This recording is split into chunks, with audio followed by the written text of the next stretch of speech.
So I'm really surprised to see how the current 4.5 Genshin meta looks like, which is based on the latest community data, and in this video, I want to talk about the top unique characters and teams that have caught my eye, because while the usual comps that dominate still dominate, some of these teams who rise to the top are pretty interesting to talk about. So yeah, let me show you everything that's unique about 4.5 Genshin meta, and I think you'll be surprised by at least a few things. But first, this video is sponsored by Opera GX. Guys, it's time to break up your boring browser and download Opera GX for free by going to operagx.gg/gachagamer or just click my link in the description below. I mean, Opera GX is perfect for gamers because I can use GX control, which allows me to optimize my PC and get rid of lag when playing games, while at the same time, I can always hop into GX Corner and stay up to date with free games, deals, news, and more. But the best way to ascend your browsing experience is by using GX mods. Use custom background music,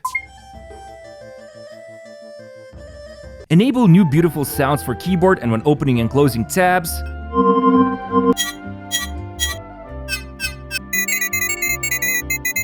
and choose from hundreds of different themes and colors. On top of that, you can just straight up combine different mods to achieve peak perfection. Even Hoyoverse couldn't resist teaming up with Opera GX and release their own official Honkai Star Rail mods. But you can also select tons of user-generated mods as well. Also, Opera GX is like really intelligent, thanks to its smart AI prompts, which can help you summarize articles and even help you with your homework. In fact, you can also easily access ChatGPT and ChatSonic from your sidebar. So what are you waiting for? Download Opera GX for free by going to operagx.gg/gachagamer or just click my link in the description below. Huge thanks to Opera GX for sponsoring today's video. Okay, so I haven't really done a meta-analysis like this one before, and for those of you who are unaware, the data will be used from Teyvat Mini Assistant WeChat app, and the usage rates are basically calculated by looking at the amount of people who own that character, and then seeing how many of them bother to use it for this abyss, hence the usage rate. And keep in mind, my opinion here should not be taken as gospel. I am just gonna review the current situation and provide my thoughts, and if you have anything to add, let me know in the comments. Now, who are the biggest winners of 4.5 Genshin meta? Well, it seems like this time it's Zhongli, and I find it really funny because quite often you might hear that this Archon is a DPS loss for Abyss teams, but the current lineup of enemies I guess suggests otherwise. But why? Well, in my opinion, the second side of the Abyss 12 is quite perfect to use a variation of team comps that can utilize Zhongli, especially considering that Hoyoverse decided to debut the Arithmetic Enhancer Mech, which is the local legend variation you can find in Fontaine, and the big thing about this enemy is that annoying Geo shield it has. But if you have Zhongli and hold down his skill, a big chunk of its shield will be gone, turning the fight into a joke very quickly. And sure, you could just spam plunge attacks against this enemy, since it enables high jumping with its special ability,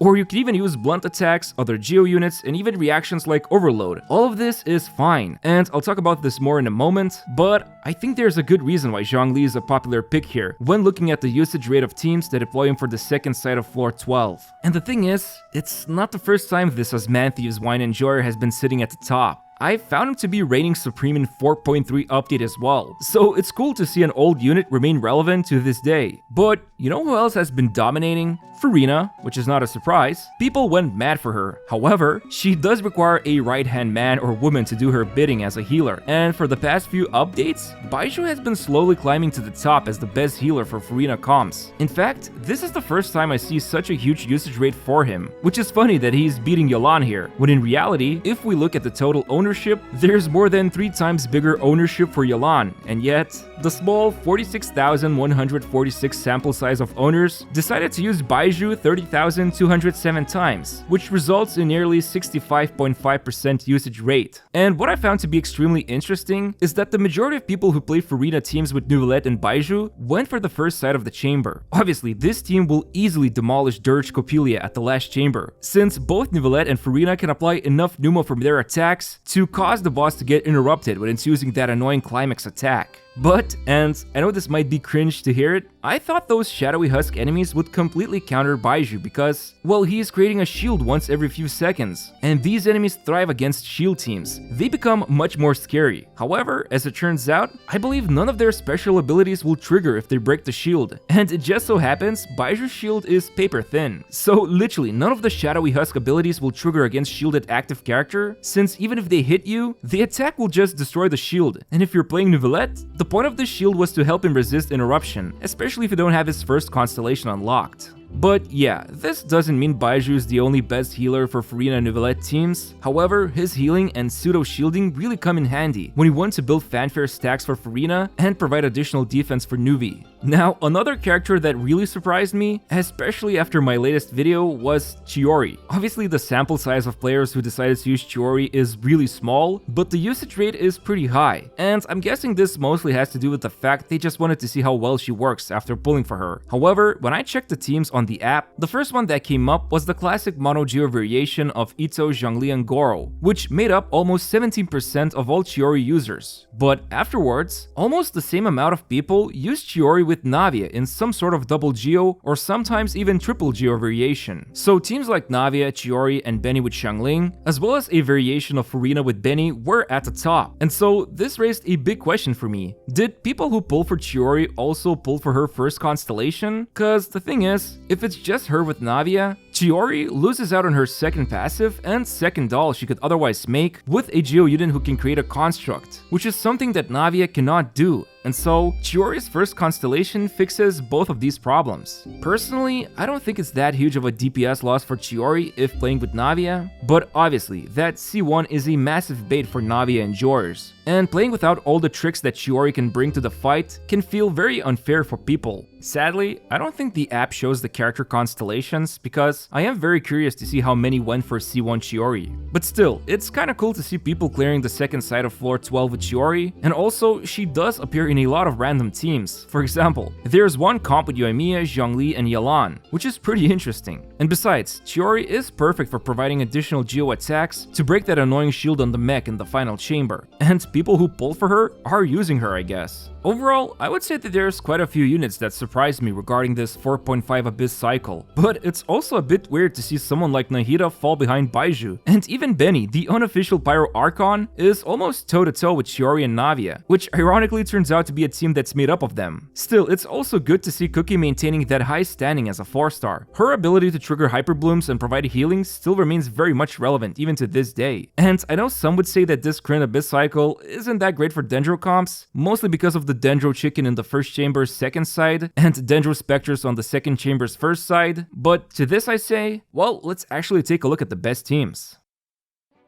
So, when looking at the top teams of 4.5 Abyss, I would say that there's a good enough of variety. The top spot by a massive amount of usage compared to others is obviously taken by Furina, Nuvi, Kazuha, and Baizhu team that I showcased previously, while the second spot, or basically the team that clears the second side of the chambers, is made up of Tignari, Yaimiko, Zhongli, and Nahida, a team comp that I have seen too many times by now. It is actually really strong, and in this cycle, it's especially great thanks to Zhongli easily taking care of that mech's shield, while a standard banner unit like Tignari can dish out quick and serious damage, followed by Yaimiko's off-field damage. But going deeper down this list, there's a whole lot of familiar faces that have been around for a while. Double Hydro Hu Tao, Child International, Xiao powered by Shenyun, Furina, and Farazan, and even Linny's 20th ranked team still shows up. But have you noticed who's missing here? Yeah, I had to scroll all the way to 24th ranking to finally see a freeze team, and obviously it's the most premium version. A version that can literally withstand the problems of bosses who cannot be freezed on both sides of this abyss, and on top of that, Dirge Copelia has a massive cryo resistance. So it's safe to say that cryo isn't super popular, and I think it's been a problem that's been around for a while now, since quite a few Abyss cycles in the past discouraged players from using freeze teams. Although, I will say this, it's funny to see so many people just soloing the second side with Risley. I don't know what the hell they're doing there with that dude, but he is popping off. But yeah, I think freeze teams have been neglected for some time now, and it mostly has to do with annoying enemy lineups, especially if it's a boss, because then you cannot freeze them, and then your team loses out on a bunch of bonuses, like some crit rate from Blizzard Strayer, and 15% crit rate from Cryo Resonance. Still, let's forget about Cryo for a moment. One thing I want to really emphasize would be the fact that you can still clear this current Abyss cycle with some free-to-play teams. I mean, Sevi did it. You can definitely check out her video I'll leave in the description to see what 4 stars she used to to 36 stars this whole cycle. Obviously, a lot of those units are quite invested, but it is possible. Overall, I think my main takeaway from this current 4.5 meta roundup would be that old units like Zhongli still seem to be relevant, mono geo or double geo comps are having a blast with the second side of the chamber, the tried and true teams like Hypercarry Hu Tao or Child International are still there dominating, and even Dendro as well as Xiao comps can still work. Basically, to me at least, this Abyss cycle does not feel that limiting. Maybe aside from the fact freeze comps are not that favored,